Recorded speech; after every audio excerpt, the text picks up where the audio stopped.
नमस्कार दोस्तों, आप सभी लोगों का स्टडी जनित में स्वागत है। आज यानी कि 5 अप्रैल 2021 के करंट अफेयर के साथ इसके साथ साथ हम लोग स्टैटिक जीके पर भी चर्चा करेंगे। तो आते हैं अपने क्वेश्चंस पर। हमारा पहला क्वेश्चन है, वैज्ञानिकों ने हाल ही में यूरेनियम का सबसे हल्का रूप बनाया है, उसका नाम क्या है? तो इसका सही उत्तर होगा uranium 214। Option B is the right answer. Uranium 214 जो है, वैज्ञानिकों ने हाल ही में यूरेनियम का सबसे हल्का रूप बनाया है।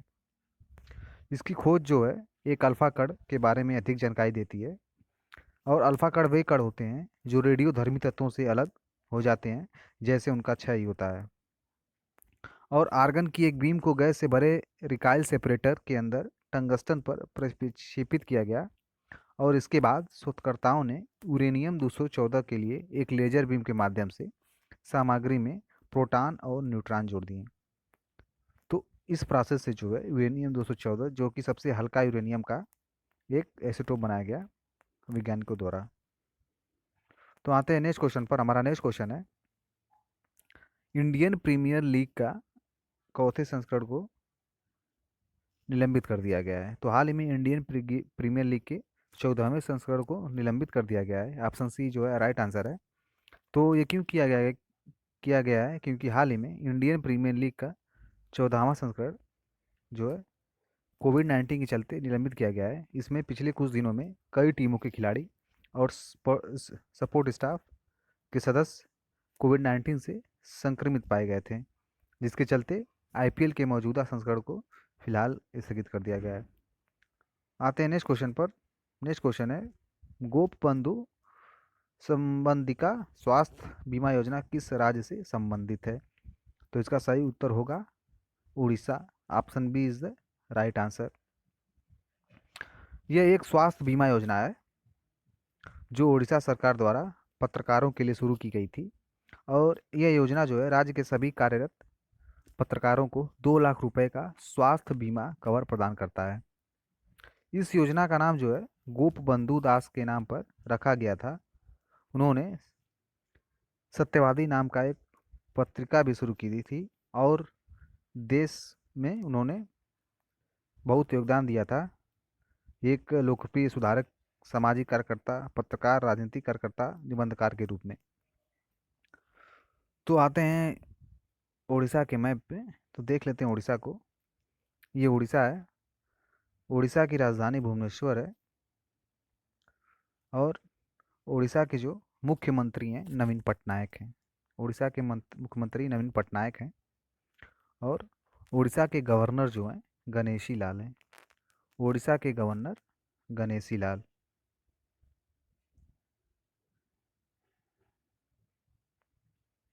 उड़ीसा के गवर्नर गणेशी लाल हैं। तो थोड़ा उड़ीसा के बारे में जान लेते हैं। उड़ीसा के कुछ क्षेत्र हैं जैसे चांदीपुर। उड़ीसा के जैसे क्षेत्र हैं चांदीपुर। चांदीपुर क्यों फेमस है उड़ीसा में? क्योंकि यहाँ पर मिसाइल प्रशिक्षण स्थल है। हीलर द्वीप, उड़ीसा में एक हीलर द्वीप है। उड़ीसा में एक हीलर द्वीप है। यह क्यों फेमस है? यह क्यों इसलिए फेमस है क्योंकि यहाँ पर भी मिसाइल प्रशिक्षण स्थल है और इसे कलाम द्वीप भी कहते हैं। पारादीप बंदरगाह है, तेल शोधन कारखाना यहाँ पर है। और कोणार्क जो है नरसिम्हा वर्मन ने सूर्य मंदिर बनवाया था। कोणार्क यहाँ उड़ीसा में पड़ता है, ये भी एक फेमस है। पूरी गोवर्धन पीठ है। कटक जो है चावल अनुसंधान केंद्र जो है उड़ीसा में पड़ता है। कटक में जो है जो उड़ीसा में पड़ता है चावल अनुसंधान केंद्र है। राउरकेला जो है इस्पात उद्योग के लिए फेमस है।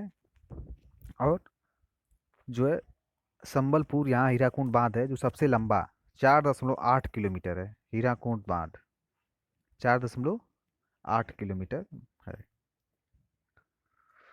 तो ये था उड़ीसा के बारे में। और उड़ीसा के अगल बगल बगल के राज्य जो हैं, इधर आंध्र प्रदेश से सटा है, इधर छत्तीसगढ़ से सटा है, और इधर जो है पश्चिम बंगाल से, और इधर जो है झारखंड से सटा है।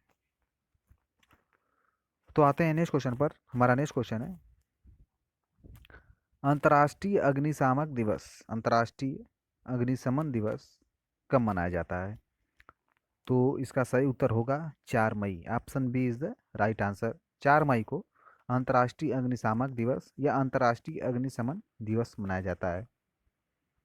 अंतर्राष्ट्रीय अग्निशमन दिवस जो है 4 मई को मनाया जाता है, क्योंकि यह सेंट फ्लोरियन डे भी है।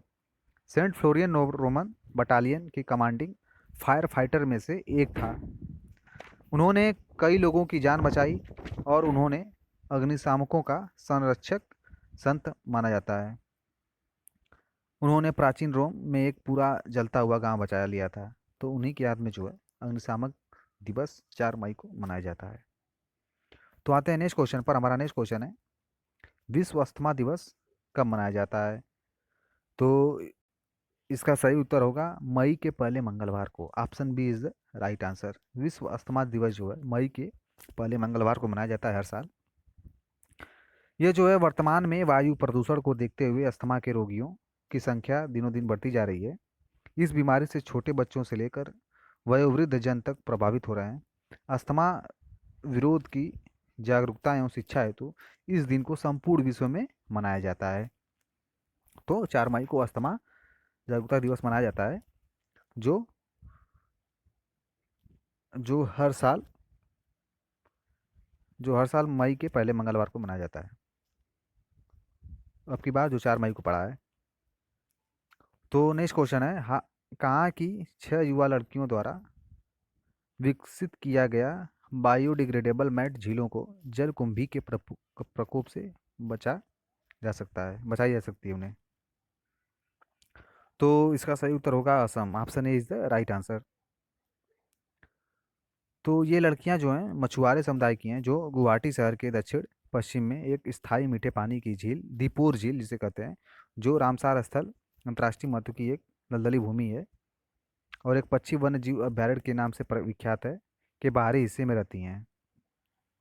यह झील जो है मछुआरे समुदाय के 9 गांवों के लिए आजीविका का एक स्रोत बनी हुई है, जिन्होंने सदियों से इस बायोम को साझा किया है। लेकिन पिछले कुछ वर्षों से वे जलकुंभियों की अत्यधिक बढ़ोतरी तथा जमाव से पीड़ित हैं।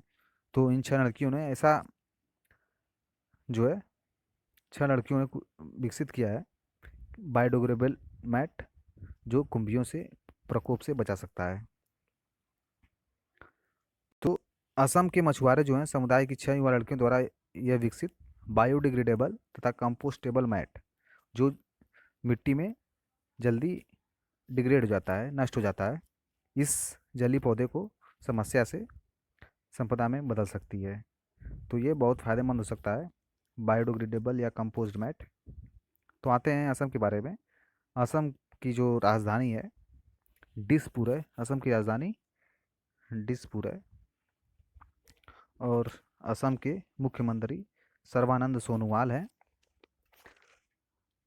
असम के जो मुख्यमंत्री हैं सर्बानंद सोनोवाल, और गवर्नर जो हैं, गवर्नर असम के प्रोफेसर जगदीश मुखी हैं।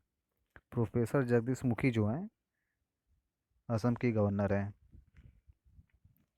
तो असम की राजधानी डिसपुर है। तो असम के बारे में जान लेते हैं। दिगबोई नहरकटिया जो तेल शोधन कारखाना असम में है, असम में स्थित है। और गुवाहाटी कामाख्या मंदिर है गुवाहाटी में। सिलचर यहाँ से पोरबंदर तक पूर्व पश्चिम गलियारा जाता है। सिलचर से लेकर पोरबंदर जो गुजरात में है वहाँ तक जो है पूर्व पश्चिम गलियारा जाता है। और इधर जो है पश्चिम है, इधर पूरब। और माजुली द्वीप जो है असम में है। विश्व का सबसे बड़ा नदी द्वीप है माजुली द्वीप। और जो है ये कितने एरिया में फैला हुआ है? 929 किलोमीटर स्क्वायर एरिया में जो है ये माजुली द्वीप फैला हुआ है। डिब्रूगढ़ तेल क्षेत्र, डिब्रूगढ़ का जो है तेल क्षेत्र की फेमस है। और असम जो है किन किन राज्यों से घिरा हुआ है?